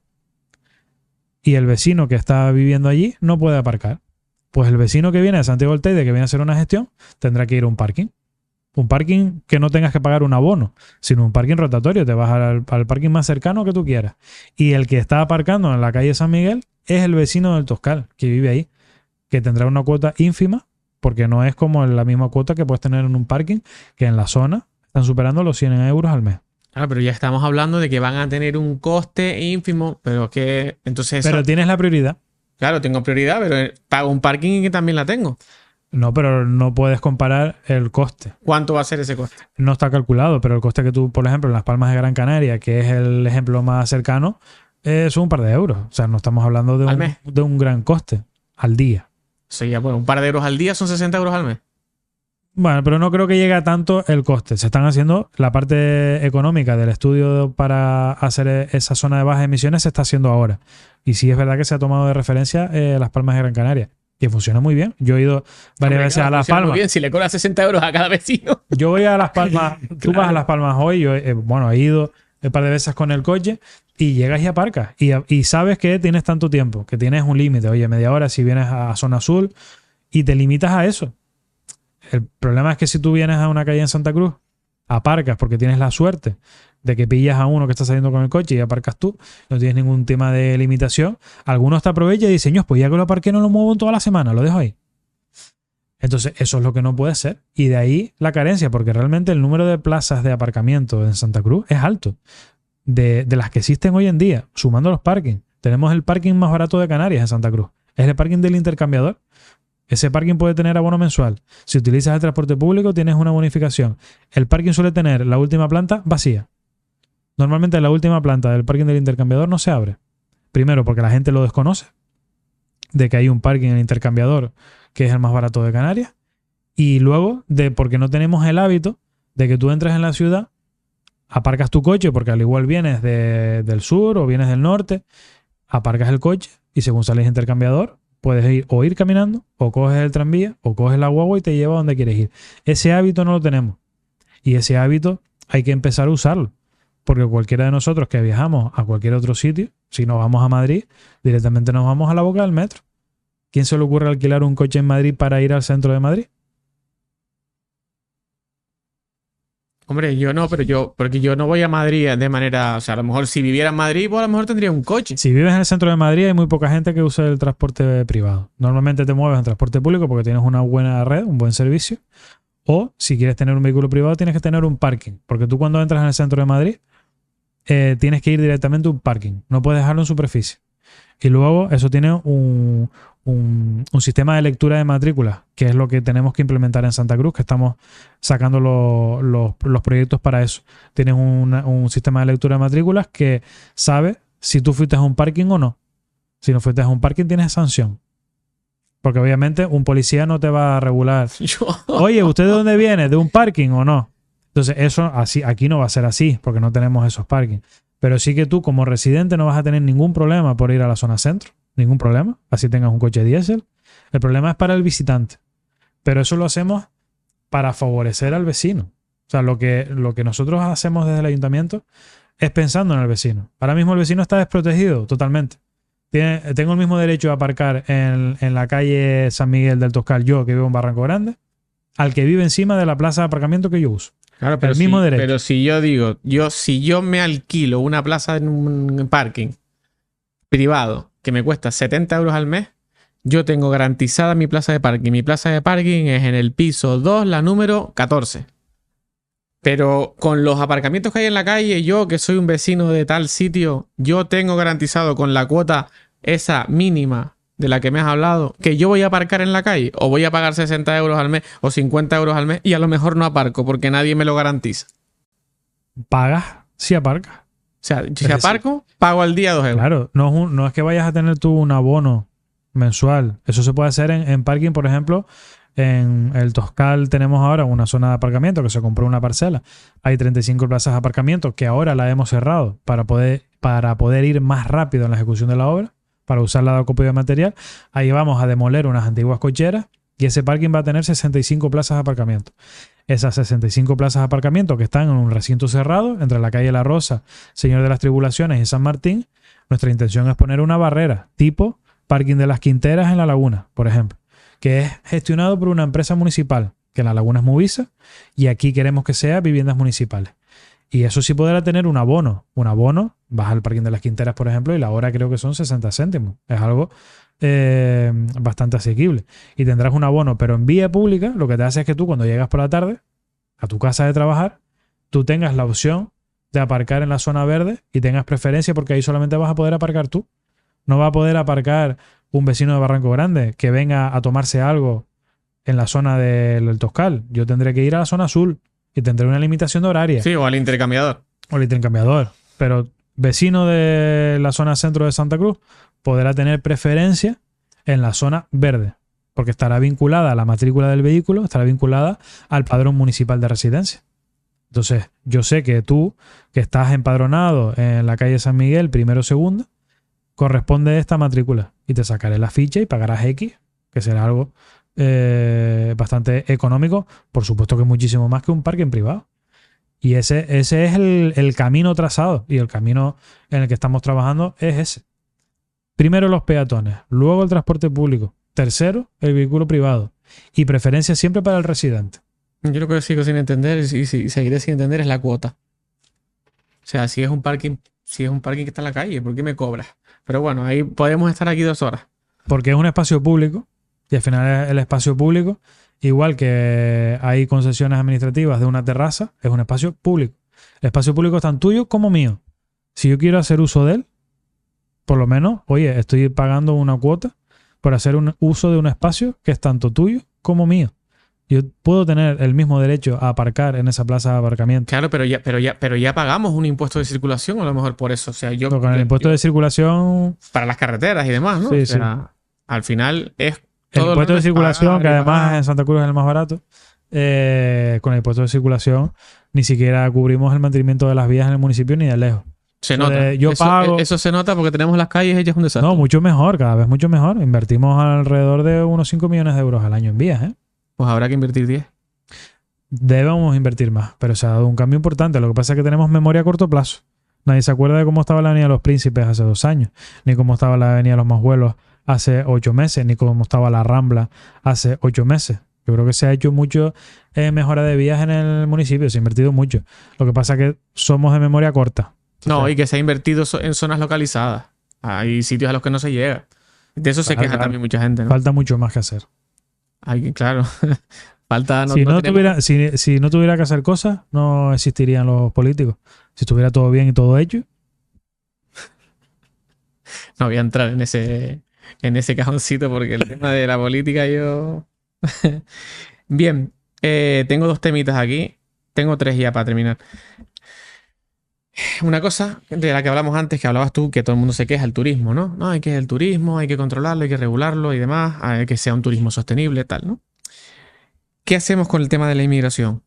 ¿Es realmente un problema la inmigración? La inmigración irregular y ilegal es un problema, por supuesto. Y lo hablábamos antes del tema de la posibilidad de carga que pueden tener las islas. Lo que pasa es que el turismo, el tema de la inmigración, hay un discurso fácil de vinculamos la inmigración a la patera, ¿no? A las personas que vienen en patera, ¿no? Y entendemos que ese es el problema. Pero la inmigración en su contexto global no es solo la que viene, desgraciadamente, en patera, en cayuco, sino hay también inmigración que viene legal a través de los aeropuertos y a través de puertos. Eso también es inmigración.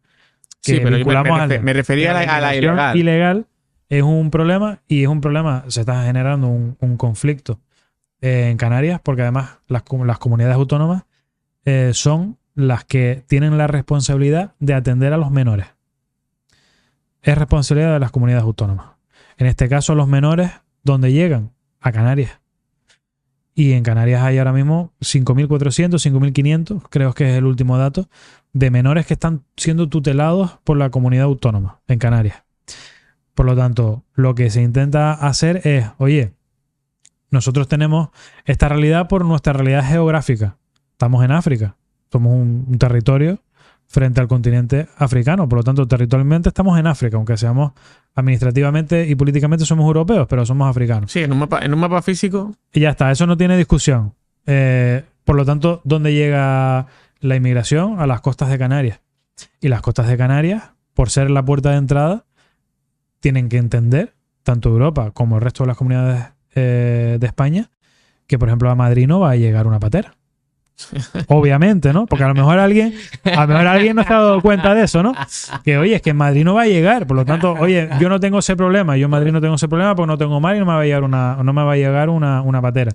Y ese problema tenemos que repartirlo con el resto de las comunidades autónomas, porque es inasumible seguir recibiendo menores, porque además yo entiendo que detrás de todo esto pues hay mafias que priorizan a que vengan menores a mayores de edad, porque los menores de edad al final tenemos la obligación jurídica de recibirlos, de acompañarlos y de que tengan un desarrollo de su vida en las mejores condiciones, y cada vez llegan más menores de edad. Por lo tanto, lo que hay que hacer es llegar a un acuerdo para que los menores que están llegando a Canarias puedan ser repartidos en el territorio continental, porque además muchos de ellos tienen familiares. Mucha parte de los inmigrantes que llegan, esto es simplemente un paso. No es que su vida quiera que esté en Canarias. Tienen muchos familiares en Barcelona, tienen familiares en Francia. Sí, nos utilizan de puerta. Claro, somos la puerta de entrada. Y al final lo que estamos haciéndolos también es encarcelándolos aquí, sin dejar que ellos puedan transitar hacia donde quieren llegar. Y tenemos que llegar a ese acuerdo. Y eso es la guerra que se ha abierto también política, en el sentido de, oye, hay comunidades autónomas que no quieren que sean trasladados menores desde Canarias a su comunidad autónoma. Porque al igual hay comunidades autónomas que los vecinos y vecinas de esas comunidades autónomas pueden ver con malos ojos que hayan personas migrantes negras en su pueblo o en su ciudad. Y eso es así. Nosotros, yo creo que el pueblo canario somos un pueblo que emigró en su día y tenemos cierta... ante estos temas tenemos cierta memoria histórica de decir, oye, esto no lo tratemos como una invasión, ni que nos vienen a robar lo nuestro, que es lo que algunos partidos intentan dejar ver, sino que al final, oye, es un tema social, de un tema humanitario.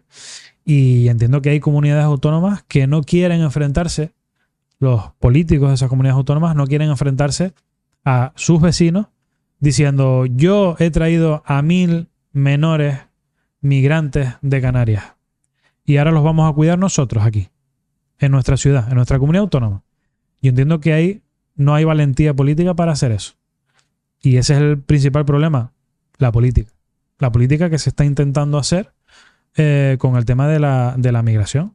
De decir, no, con nosotros que no cuenten. Aquí no va a venir ningún menor. Y eso es un problema que se tiene que resolver, como digo. Y cuando digo comunidades autónomas, España digo Europa también. Al final esto tiene que ser algo desde Europa, porque es la puerta de Europa del Atlántico, es Canarias. Y eso hay que conseguir. En estas semanas son cruciales además. Conseguir que se llegue a un acuerdo que vincule a Canarias con algo más allá, que no solo sea la residencia de los menores en Canarias. Más allá de la financiación, de que pongan más dinero, que transfieran más fondos o menos fondos. Esto es un tema de que tiene que ser un tema de reparto en el resto de España de los menores migrantes que están llegando a... Bueno, el caso que no sé si ahí se verá un corte porque tuvimos ahí, se nos desconectó un micrófono. El caso que me dejé los últimos temas para el final porque al igual nos censuran por esto, ¿sabes? Porque en este país cada vez la libertad de expresión pues está un poquito más... Bueno, cogidita con pinzas, ¿no? Entonces, los dos temitas que tengo para ir acabando. El primero que tengo aquí es el Tito Berni. que todo el mundo como que tiene miedo a hablar de este tema. Esto entiendo que no salpica a la coalición canaria. No. No tenemos nada que ver. Incluso salió una información en un momento dado de alguna relación que tenía con alguien de Coalición Canaria, pero se demostró que era mentira, ¿no? Se intentó, yo creo que alguien intentó políticamente vincular y que salpicara, ¿no? Sobre todo porque cuando el tema del Tito Berni fue momento preelectoral, ¿no? Entonces, oye, era una piedra en el zapato para el PSOE y más para el PSOE en Canarias, porque al final era directamente persona de aquí. Entonces, se intentó como... Hay una cosa que se llama encender el ventilador de la mierda. No sé si lo has escuchado alguna vez. En política hay una expresión. Encender el ventilador. Tú tienes un problema, ¿no? Que es una mierda. Y a lo mejor solamente afecta a un partido, al PSOE. Pues ese partido que le está salpicando la mierda, intenta encender un ventilador para que la mierda se reparta entre otros políticos, ¿no? Y que afecte a más partidos. El fango, tal. El fango y todas esas historias. Entonces se intentó encender el ventilador, pero el ventilador no tenía aire y quedó en nada. No tiene nada que ver con Coalición Canaria. Está todavía ahí en temas judiciales. El tema del Tito Berni. Y eso al final lo que hace es no ayudar a la política en general. Y lo que tiene que llegar es hasta el fondo de la historia. Esto como lo de las mascarillas que ha pasado ya también a nivel España. Yo creo que ahí hay ciertas cosas que obviamente fueron momentos muy complicados durante la pandemia. Y fíjate que yo creo que durante la pandemia, donde hay un estado de alarma, donde se declaran las cosas por emergencia, al igual la gente no sabe lo que es la emergencia. Un contrato de emergencia es un contrato que está reservado para situaciones de catástrofe, para tú poder llamar a una empresa y decirle, mira, necesito que vayas con una pala al Barranco Santos porque estamos en una riada y yo necesito que tú vayas con la pala allí a quitar unas piedras. Eso es un contrato de emergencia y luego tú tramitas el contrato, ¿no? Y lo pagas. Entonces estamos en ese estado de alarma con muchos contratos de emergencia. Yo creo que más que en la parte política, hay mucha gente que se lucró durante el estado de alarma con el tema del material sanitario. Pero yo creo que hay muchos millones de euros en el bolsillo de gente que se lucró aprovechando el estado de alarma. Mientras la gente normal estábamos en casa, asustados porque no sabíamos, oye, algo nuevo, pasaba una semana y aquello se alargaba, pues aparecieron empresas de todo tipo trayendo material quirúrgico y material de protección de cualquier parte del mundo. Material que incluso algunas veces ni llegó. Sí, y hay mucha gente que se lucró, verdad, y que se fue con los bolsillos llenos. Siempre dicen que en toda crisis hay quien saca mucho beneficio, ¿no? Y yo creo que en esta crisis, en la crisis sanitaria del COVID, mucha gente a nivel particular se lucró muchísimo. Ni afirmo ni desmiento, ¿no? Pero yo creo que, vamos, es una obviedad. Huele raro. Huele raro, es que no se entiende. Yo no digo desde el político, ¿no? Que hiciera cosas a sabiendas de que iban a salir mal. Yo creo que nadie compraría mascarillas cuando sabes que son defectuosas, ¿no? Pero claro, el defectuoso, luego tú no hiciste lo que tenías que hacer. Tú no le reclamaste las perritas de las mascarillas que estaban defectuosas o de las mascarillas que no llegaron. Ahí sí entramos en el tema de la investigación que se está haciendo. Pero sí es verdad que los intermediarios que estuvieron ahí, que al igual no era uno, ni dos, ni tres, que había más intermediarios entre la compra y el proveedor. Ahí hay mucha gente en el medio que sacó mucho dinero. Esa gente aprovechándose de la desgracia sanitaria. Para el bolsillito. Qué triste. Qué triste. Bueno, ¿qué hacemos con el tema de la amnistía? Ya hablando ya política del Estado. Del Estado. Mira, lo más triste del tema de la amnistía es que no se puede hacer. No, la harán de alguna manera que salgan beneficiados. Pero esto al final es el juego aritmético de la política. Al final la política, no a nivel de ayuntamiento, que tienes más un trato directo. La política en el Estado, la política de palabras mayores, ¿no? Al final son números. Es tan simple como eso. ¿Por qué hay una ley de amnistía? Porque el presidente del gobierno, Pedro Sánchez, necesita los votos de las personas afectadas por la amnistía. Llámese Esquerra Republicana o Junts, el partido de Puigdemont. Como yo necesito esos diputados para yo poder ser presidente del gobierno, les ofrezco esto y se los doy. Es así de simple. Claro, pero luego en el ámbito de lo legal... Claro, eso... pero es que además luego pasan otras cosas. Es que hay elecciones en Cataluña. Elecciones que gana el Partido Socialista en Cataluña. Por lo tanto, ahora se abre ahí un abanico de quién va a ser aquí la pinza. ¿Lo va a ser Puigdemont, que tuvo un resultado... Ellos pensaban ganar, pero no ganaron. Pero bueno, un resultado dentro de lo malo satisfactorio. ¿O Esquerra Republicana? ¿Qué va a hacer el Partido Socialista en Cataluña? Junts, Esquerra. ¿Cómo van a gestionar eso? Porque el País Vasco ya está. El País Vasco ya está nombrado el Lehendakari, el presidente del País Vasco ya está. El PNV ganó las elecciones y el PNV, a pesar de que Bildu también tiene negocios en España con Pedro Sánchez, pues al final se decantan por el PNV. Pero ahí hay un problemón. Porque el gobierno de España depende de lo que pasa en Cataluña. Y ahí está la amnistía en el medio. Oye, es que tú me dijiste y ahora me vas a decir que no. Pues si me dices que no, yo no apoyo... Olvídate de apoyarte en el Congreso. Y esto es así de simple. Por eso nosotros, los nacionalistas canarios, Coalición Canaria en este caso, siempre intentamos hacer entender a la gente de qué pasaría en Canarias si Coalición Canaria, un partido independiente de todos los partidos del Estado, tuviera 3, 4 diputados. Que en vez de tener 1 como tenemos ahora, tengamos 4 como tuvimos en los años 90. Que fue cuando Canarias consiguió tener ciertas ventajas fiscales y demás medidas que benefician y que Canarias la pongas como más o menos el territorio continental. Y eso, hasta que la gente no lo entienda, de que al final la situación de España, de Pedro Sánchez, depende de los votos catalanes. Si nosotros en Canarias se votara más a un partido de ámbito nacionalista, para no decir el partido, ni siquiera el partido, lo digo, ni siquiera el partido al que pertenezco. Si votáramos un partido que sea solo de ámbito canario y nosotros fuéramos la llave para el gobierno de España, sea quien sea del PSOE o sea del PP, tendríamos un resultado en Canarias. Vamos, el tema de la migración, de los 5.500 menores migrantes que están ahora mismo en Canarias y que tenemos ese problema, no existiría. Sí, entre otras muchas cosas. Muchos otros. Si Canarias decidiera el gobierno del Estado, el problema de los menores migrantes no existiría. Igual que el de la amnistía. Porque fueron capaces de hacer una ley para quitar delitos juzgados en el Parlamento. Hicieron la ley. Es una burrada. Es una burrada. En un Estado de Derecho es una burrada. ¿Y hacen eso por qué? Porque les hace falta los votos. Claro, que todo eso viene por la independencia de Cataluña, que hay gente que piensa, ¿y Canarias debería independizarse? ¿Tú crees que eso es viable? Yo creo que... ¿Sería viable económicamente?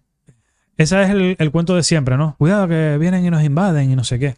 Yo creo que Canarias a día de hoy es una autonomía de los años 80, una autonomía joven, que todavía no tenemos interiorizado cuál es nuestro poder económico, social, etcétera, que podríamos tener más autonomía, más autogobierno y que incluso al igual la forma jurídica de comunidad autónoma yo creo que está obsoleta ya, que deberíamos ir más allá. Es decir, el Partido Socialista, por ejemplo, ha defendido en épocas de Rubalcaba y demás, que España fuera un Estado federal. Estados Unidos es un Estado federal. Dentro de un Estado federal, yo creo que Canarias tendría mejor posición y más ventajas económicas y de desarrollo que siendo una comunidad autónoma. Hay otros modelos. Hay otro modelo jurídico que puede ser una plena autonomía interna, por ejemplo. Luego, el tema de la independencia siempre se ha vinculado a algo oscuro, ¿no? Algo raro. Pero no es de independencia hacer unas banderas a chillar y demás, no. Yo creo que es decir, oye, ¿qué futuro jurídico quiero para Canarias? Tenemos ahora mismo un sistema que es de comunidades autónomas con unos repartos de fondos, donde tú tienes una vinculación jurídica con España que en ciertas cosas te viene mal, en otras te viene bien. Yo creo que eso habría que pensar si ese modelo de comunidad autónoma es satisfactorio o no para Canarias. Y si hay otros modelos mejores que los que tenemos ahora. Y lo puede haber. Para eso hay que analizarlo, hay que sentarse, hay que pedir informes jurídicos, cátedras, economía y demás. Pero yo creo que estando dentro de la Unión Europea, siendo una región ultraperiférica como está reconocida, que la Unión Europea normalmente atiende más las singularidades de Canarias que la parte del Estado español, yo creo que puede ser, en algún momento, podríamos plantearlo. Y puede que al igual temas como el control de la población o el control del territorio se puedan encauzar de otra manera, porque podrías tener otras herramientas jurídicas que te lo permitieran. Pero no es un tema de 4 personas en una manifestación, es hacer las cosas con cabeza. Canarias es lo que es hoy porque estamos en un régimen que decidió, régimen jurídico en un parlamento, que decidió crear una cosa que se llamó comunidades autónomas. Podría haber decidido otra cosa. Y eso puede cambiar en el futuro. Porque las comunidades autónomas, como digo, es algo joven de 40 años.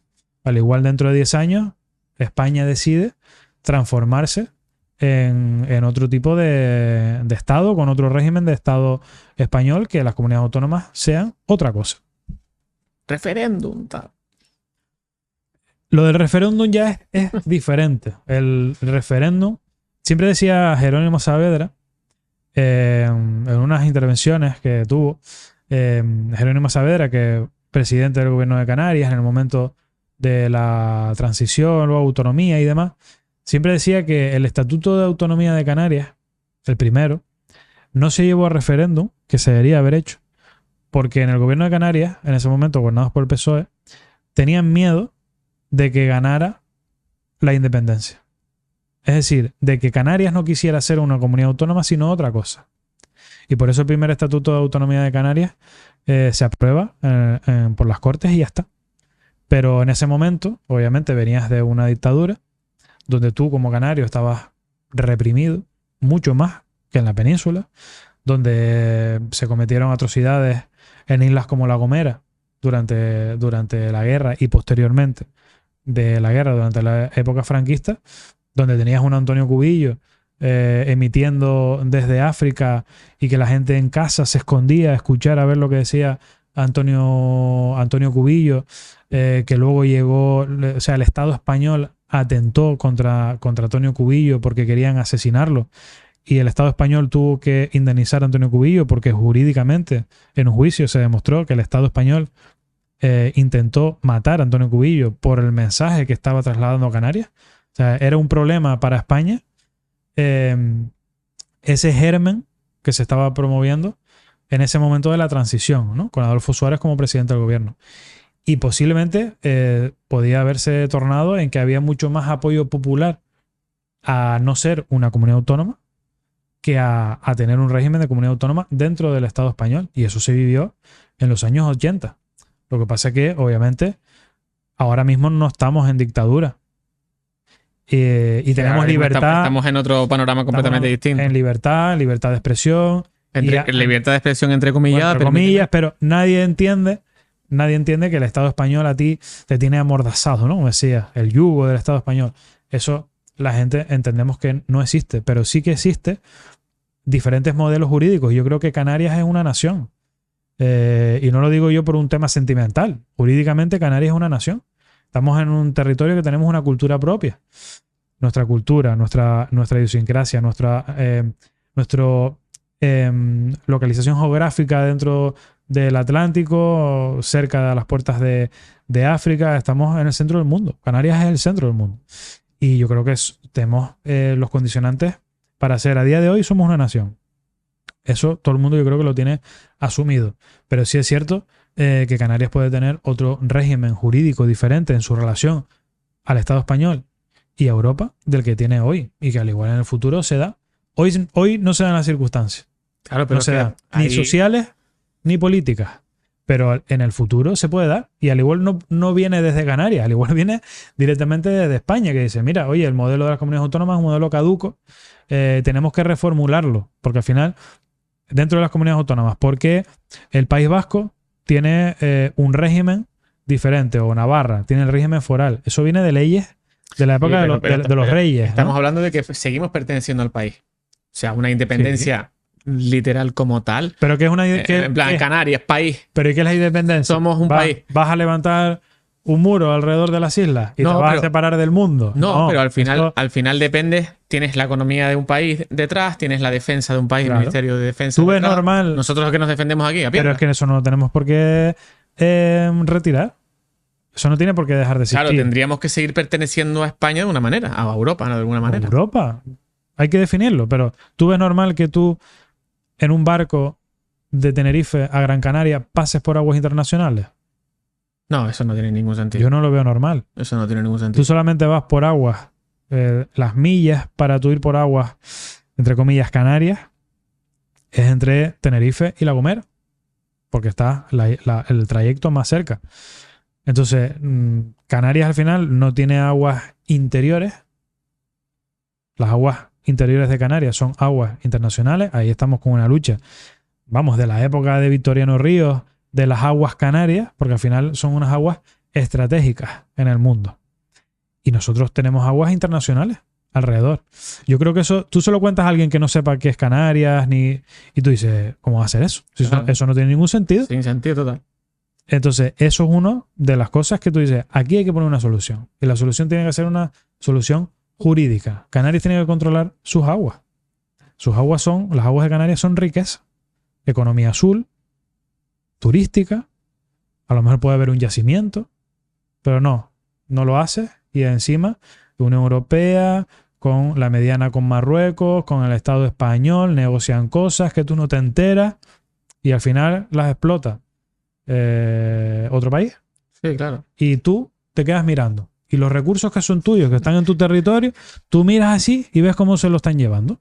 Pero como tú no tienes vinculación jurídica con esas aguas porque no eres un territorio soberano, no puedes hacer nada. Tienes que depender de un tercero. Te quedas mirando y además que es que lo ves tú mismo desde el balcón. Entonces, se ve. Entonces, pues, al igual, tienes que plantearte cuál es tu relación jurídica con el Estado. Pero siempre caemos en eso que tú acabas de decir de ¿y qué vamos a hacer? Nosotros solos Nos van a aquí. invadir después y no sé qué. Nos Pero, pueden invadir ahora mismo también. estamos en el año 2024. O sea, eso hace de 40 años, cuando el nivel de escolarización de Canarias era ínfimo, pero ahora yo creo que las Canarias, oye, sabemos perfectamente diferenciar entre lo que es un folclore, que eso queda más en una manifestación y más, a una cosa de sentido común, de saber que tenemos un territorio que proteger y tenemos una zona en el mundo privilegiada como es Canarias, que la gente quiere venir a vivir a Canarias y que tenemos que tener las herramientas jurídicas para protegerla. Y al igual dentro de eso, también entra, como la ley de residencia, oye, a lo mejor deberíamos revisar qué relación tenemos jurídica con el Estado español y con Europa. Y podrían darse en algún momento circunstancias para eso, cosa que hoy no se dan. Pues nada, tenemos a los políticos con toda la carne en el asador para intentar protegernos. Así como es. Me siento orgulloso de la política. Bueno, para terminar, antes de brindar, siempre, bueno, últimamente lo estoy haciendo. ¿Tienes algún mensaje que quieras dar a la gente que nos está viendo del tipo que sea? Tienes aquí tu cámara, si quieres dar algún mensaje. Al principio me decías que a lo mejor querías llegar más a la gente o que alguien te vea en redes sociales, o no sé. Aquí tienes tu cámara y después brindamos. Bueno, pues antes de brindar entonces, se me ocurre que las personas que nos están viendo aquí en la oficina, que no vean al político. A mí lo de clase política no me gusta decirlo, porque parece que somos otra cosa. Somos como tú, personas normales y corrientes, que tenemos nuestra profesión y que en un determinado momento de nuestra vida, porque nos nace y tenemos vocación, queremos dedicarnos a lo público para intentar mejorar las cosas desde un barrio a un sitio como Canarias, y que a eso nos dedicamos. pero somos iguales. Nos gusta también salir de fiesta, nos gusta ir a un guayingi a comer, tenemos amigos, familia, aunque a veces no lo parezca, y somos personas iguales. Por eso los políticos y la clase política, si la queremos decir así, somos un reflejo de la sociedad. Somos igual que cualquier persona de cualquier barrio de Canarias, con nuestros aciertos y con nuestros errores, pero es que somos parte de la sociedad de Canarias y simplemente lo que queremos es, vamos a intentar, aprovechando este ratito, vamos a intentar transformar esto en dar a conocer más la parte humana, personal de por lo menos un concejal modesto de Santa Cruz como yo, y voy a ver si lo consigo. Pues muy, muy buen mensaje, que al final la gente hay veces que lo que está detrás no lo ve, no solo en el ámbito de la política, sino en general. En este podcast, por ejemplo, no se sabe lo que hay detrás, en nada se sabe lo que hay detrás. Así que nada, Javier Rivero, yo te llamo Javi porque al final para mí eres Javi. Muchísimas gracias por estar aquí. Vamos a brindar. Sé que es agua, siempre lo digo lo mismo, pero... Es agua, ¿eh? De verdad. Pero brindar con agua dicen que da mala suerte, yo creo que no. Porque he brindado con agua con todos los que han venido y la gente sigue viniendo, con lo cual, muy bien. Muchísimas gracias, Javi, y espero que... Por la oficina y por Canarias. Exacto, y que la política cambie un poquito.